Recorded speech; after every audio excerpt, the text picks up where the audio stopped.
Today is Saturday, July 30th, and we're just walking into the Bellagio. In fact, you know we're just walking into the Bellagio because you just saw us walking to the Bellagio. We are currently on the 510 list, and we should be first on the 510 list. So let's hope we can get right into a game, of which there are 3, and get right to work. Because even though it's like noonish, we're not going to be playing this game all day and night.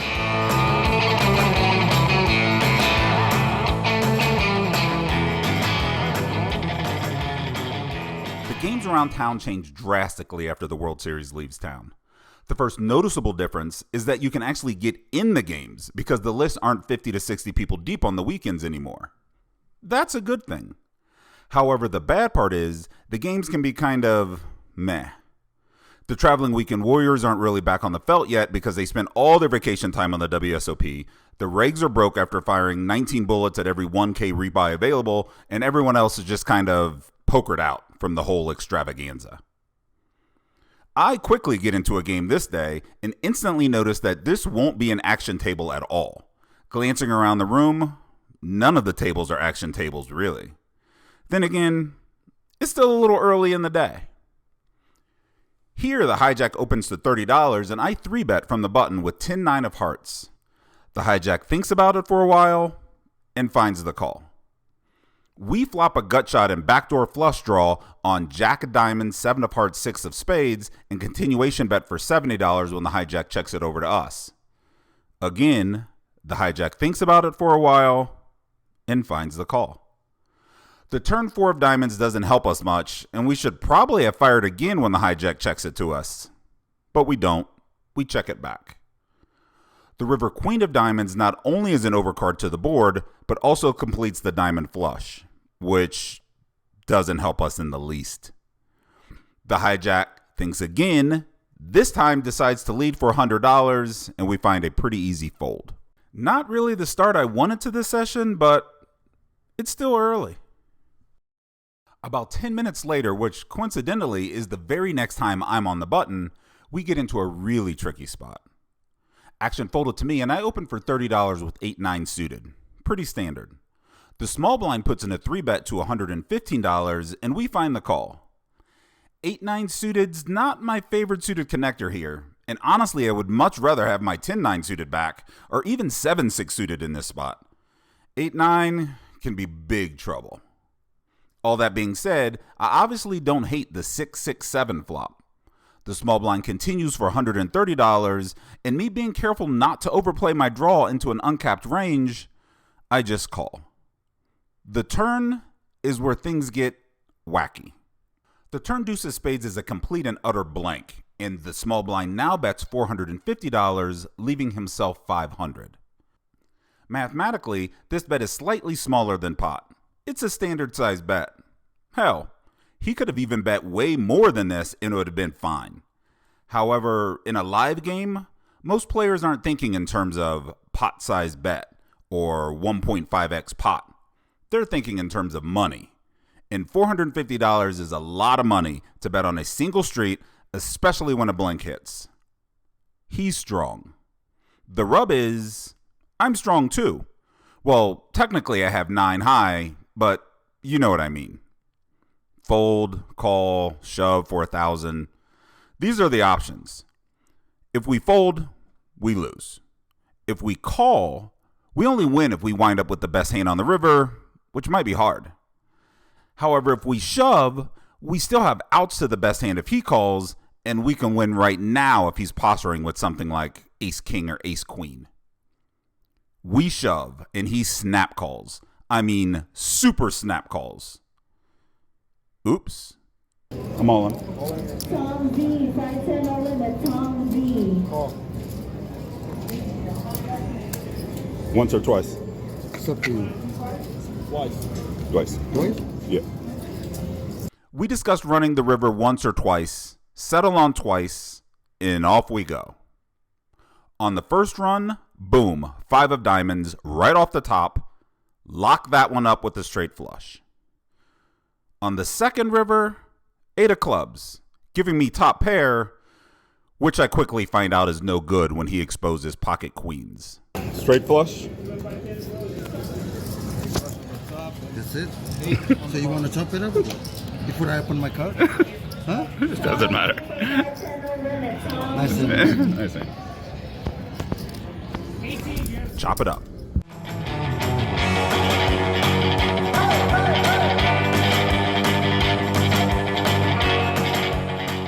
Not really much to say about the very next hand.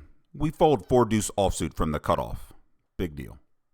Following that, there's a $30 open from an under the gun player, but little did he know that we were in the hijack and that we were going to decide to execute a pretty rare move with 8-7 of spades. We 3-bet to $100. It works, and everyone folds. This is turning out to be quite the card live orbit, as the very next hand, action is folded to us in the low jack and we look down at pocket queens. Needless to say, we open. We make it the standard $30, and unfortunately, everybody folds there too.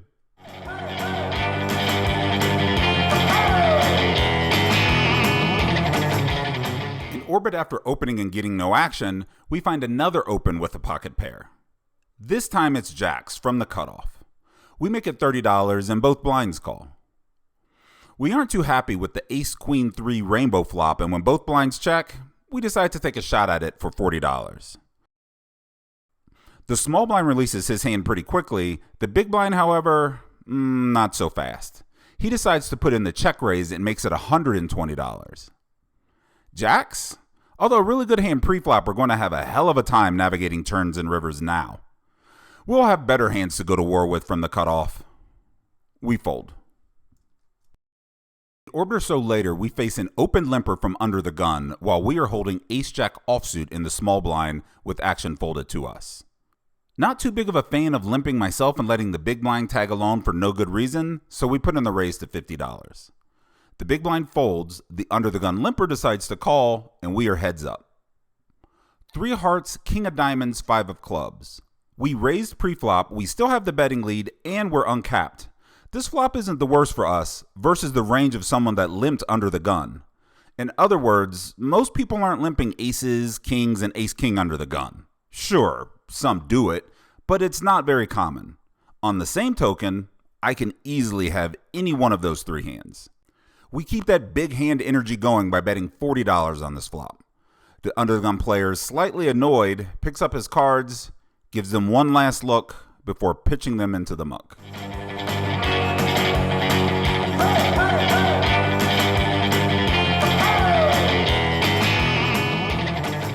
Perplexing one here. A few people are away from the table, so we're playing this hand 5-handed. On the button, I open the action at $30 with ace-deuce of spades, and only the big blind, way at the other end of the table, calls. Like I said, we are 5-handed. The ace of clubs, 8 of spades, 10 of hearts flop isn't the most amazing flop for me, but I flopped a pair and a backdoor flush draw, and when the big blind checks, I elect to check it back. The turn deuce of clubs improves my hand to 2 pair and puts 2 clubs on the board. The big blind checks again, and although my hand isn't legally monster status, it more than warrants a bet. I choose $40, and the big blind thinks for a few seconds, and she calls. The river 5 of hearts doesn't change much. The flush draws miss, and the only straight that gets there is 3-4. The big blind checks a final time. Feeling empowered with my 2 pair, I bet $100, and it's at this point the big blind goes deep into the tank. For 47 seconds, she's thinking about how to respond to my bet. 47 seconds. That's a long time, especially for a pot this small. She finally, begrudgingly, tosses in a black chip for a call. I table ace-deuce for 2 pair, and she tables ace-8 offsuit for a flopped bigger 2 pair. I can't say that I saw that one coming.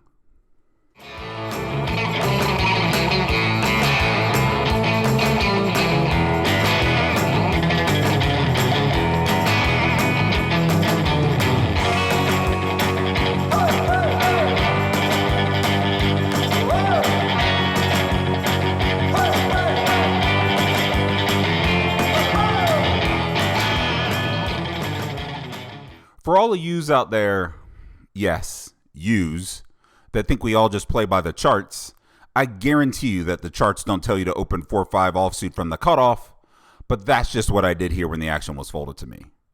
The big blind chooses the defend option, and off we go. When stepping out of line like this, I try really, really hard to flop a pair. As you can see from the window, I'm successful. Now it would be even nicer if the other two cards on the flop are kind of in the same neighborhood. They aren't. The ace and queen of diamonds live in a much, much better neighborhood than my lowly 5. The big blind checks, and although I have a pair with one of the worst kickers imaginable, we still choose to bet because, well, what if he has pocket 7s? We size up a bit, bet $50, and he folds. We're happy with this result. Couple of back-to-back hands here. In this first one, I actually live misclick. The under the gun player limps, and unbeknownst to me, the low jack has opened at $40, and I make the call from the cutoff. I didn't notice the low jack open, so I actually thought I was opening from the cutoff. Had I noticed the low jack, I would have most likely raised here. In the big scheme of things, not a gigantic deal, but live misclicks do happen, and this was one of them. The under the gun player folds. As played, we see the flop of King 10-9 Rainbow. He checks. I bet $70 and take this one down. No harm, no foul. Just maybe a smaller pot than it should have been. The very next hand, I look down at King Queen offsuit again, and this one plays way differently. In this version of the King Queen off Chronicles, I actually do open at $30, this time from the hijack. The cutoff calls, the button calls, as does the big blind. A 4-way flop this time. There's absolutely no action on the 8 of hearts, 9 of diamonds, 5 of diamonds board, and we continue to the turn. More of the same on the 5 of hearts turn, no action. The 10 of spades river begins the same with the big blind checking. I doubt king high is going to be the best hand here. It's pretty likely that someone has some pocket pair like 3s or 4s, 6s, something. If I can get those hands to fold, that'd be awesome. I bet $60 here knowing that this move doesn't really have to work all that often. This turns out to be one of those times it does work, as everyone folds.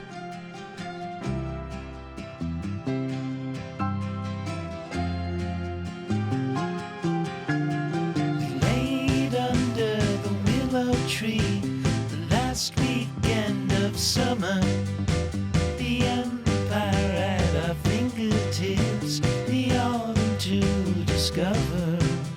If I would have had the worthiness to be the perfect lover, would you stay under the willow tree when I asked if you would be? Would you be my Valentine? Would you be my Valentine? Still I lie within the memory, devoted as your lover.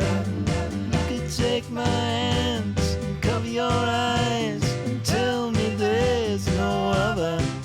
Would you be my Valentine? Would you be my Valentine? Pray to find the right one when the time is right.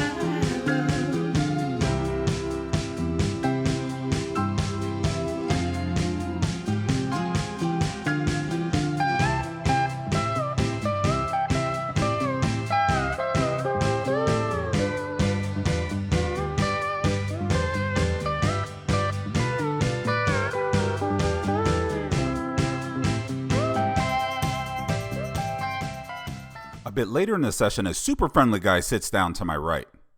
He's friendly and he plays wide open. He's one of those any two cards kind of guys. My personal favorite. Here our new friend opens to $50 from under the gun. Yep, opens to $50. And we slide in a 3-bet with pocket aces to 140. Everyone else gets out of the way and he makes the call. Ace 7-3 Rainbow.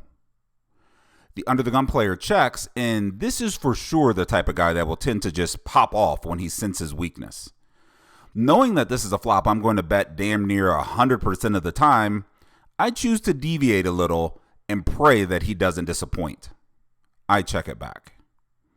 Unfortunately, he does disappoint on the 4 of spades turn by checking again. Now I have to bet. I can't let more streets of missed value just go by. I bet about half pot and he folds.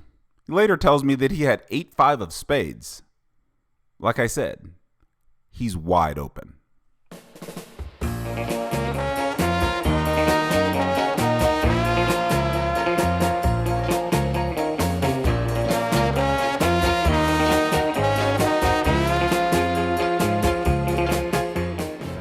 We are outside of the Bellagio. It is hot. I have a hoodie on.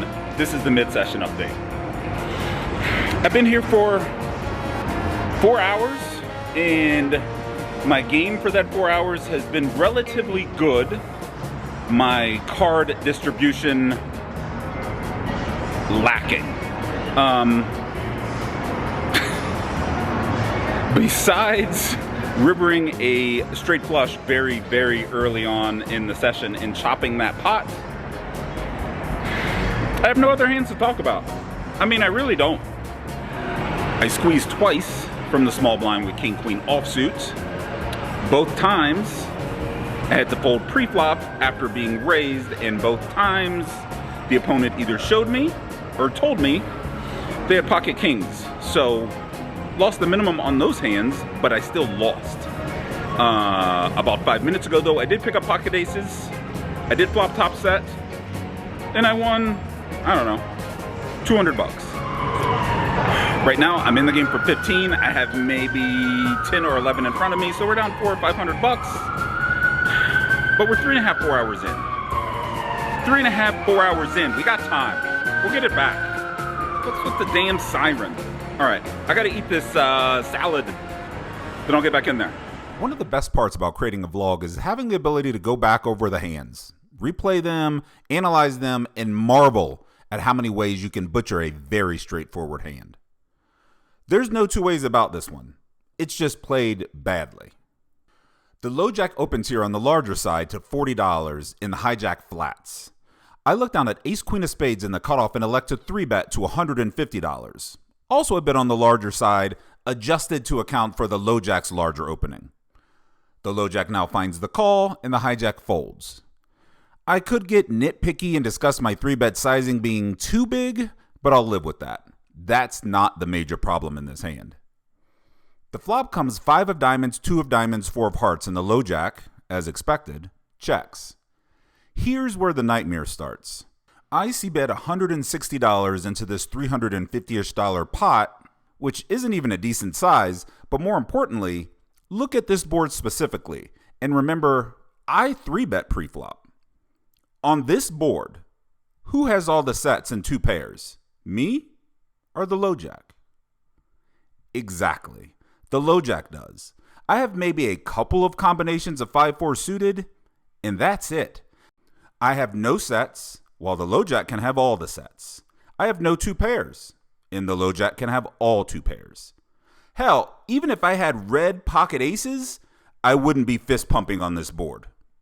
However, as played, the low jack just finds the call, and now I'm really scared. And I'm out in no man's land without a single red card in my hand. This is a problem. The turn brings the jack of hearts and the low jack checks again. Now it's kind of a gut check time. If I'm going to continue with this tail I'm spinning, then my story really needs to ramp up here. Obviously, I'm not going to get pocket jacks to fold, but I need to decide to either bet really large here to try to get him off 10s or 9s, or just give up on this hand and try to realize any equity it may have. It's quite possible that a non-diamond queen is my only clean out. I decide to cut my theoretical losses and check this back. The river, it might be my saving grace. It's the 3 of clubs. Action begins with him and he checks. I check it back, pretty happy to just get the showdown with this one. I table my hand, and the low jack, pretty confused, as he should be, slides his hand into the muck.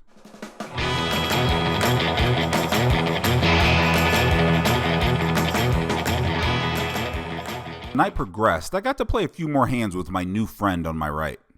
Remember, he's the guy that I described as playing any 2 cards earlier in the vlog? Well, I picked up a couple things about him. The one I'm willing to share here is that he is more than willing to call 1 bet, but won't really call 2 without having it. He will raise without having it, but he won't call. That's important.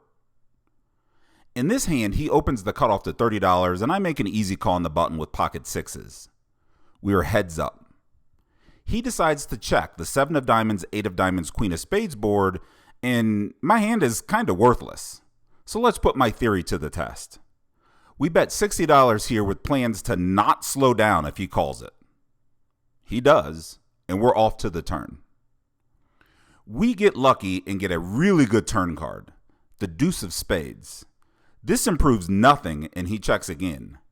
Now we go for a larger bet and drop $150 into the middle. He does think about this one for a while, but eventually folds. I know your question. So Jaman, if he calls, what are you going to do on the river? My answer?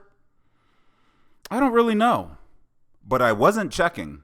I know that much.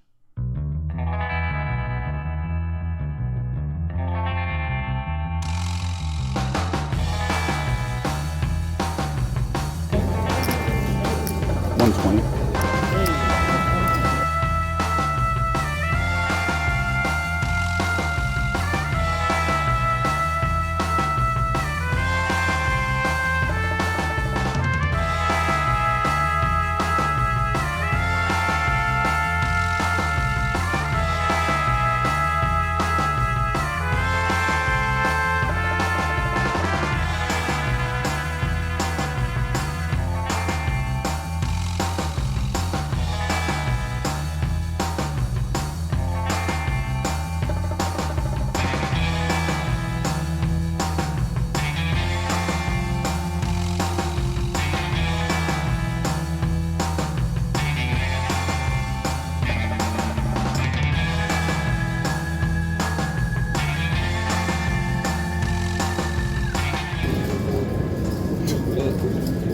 Nice hand.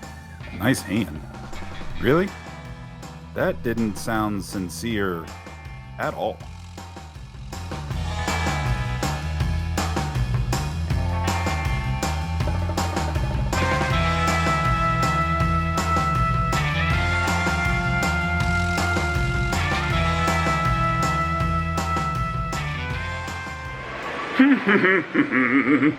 We are in the Bellagio parking garage, which is a good sign that we are done with this session.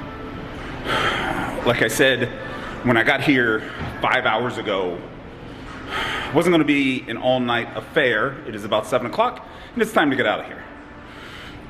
For those of you in Vlogland that say, you vloggers, you never lose a session, I beg to differ. In for 1,500, out for a little over 500. So let's just call it down a grand in a very frustrating way, in which I was card dead most of the night. I had aces cracked once. I ran jacks into a flopped full house, and all sorts of other fun things. But that's okay. That's just how it be sometimes. With that, we're going to wrap this up. If you like the vlogs, subscribe, leave me a comment. I'll probably respond. And I'll catch you some other time. Probably tomorrow. Should I play tomorrow? Probably tomorrow. All right. Bye. Is start here at the home of Johnny Vibes. We're making a vlog. Yeah, okay. Yeah. This is part of it. This is the beginning of that vlog. Rebel soul child got a fist balled. I'm a respawn of ancestors and I'm blessed, They are not him. A lot of games here in Vegas post World Series. They're kind of garbage. No, we not the same. Cause see when I look in your iris, you likely to talk but not ready to ride. You do better keeping it quiet. My pen is ignited, my So let's You know what you do? You know what you'd be good at? Vlogging. These regular guys, all of that talk is misguided. She liked the way I make the tape print, but the way I make the words play is grim. We stayed probably about 2 hours longer than we should have stayed. Y'all want to see all the outtakes, fun facts, and behind-the-scenes craziness? Well, here we go. So my coach is like really obsessed with like getting me strong before like hitting stuff because I injure myself sometimes, you know, like I throw the punch and like my whole body flies, you know. Bellagio parking garage, which means we are done with the session.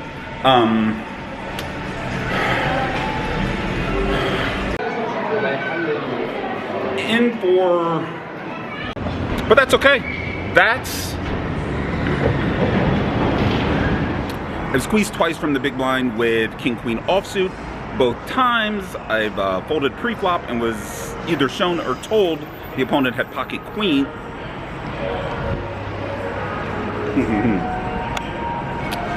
I've squeezed twice from the small blind with king queen offsuit. Both times I ran into pocket kings and lost the minimum on that pot. I've squeezed twice from the big, and we still got some hours to go. We'll put some more hours in. We're gonna get back. We're gonna get it back going. We've got other things to do today on this lovely Saturday. But the first thing on the agenda is to hopefully have a nice, profitable poker session. Let's start with that and move from there. All mornings are the same. I don't wanna play this game. Let me go back.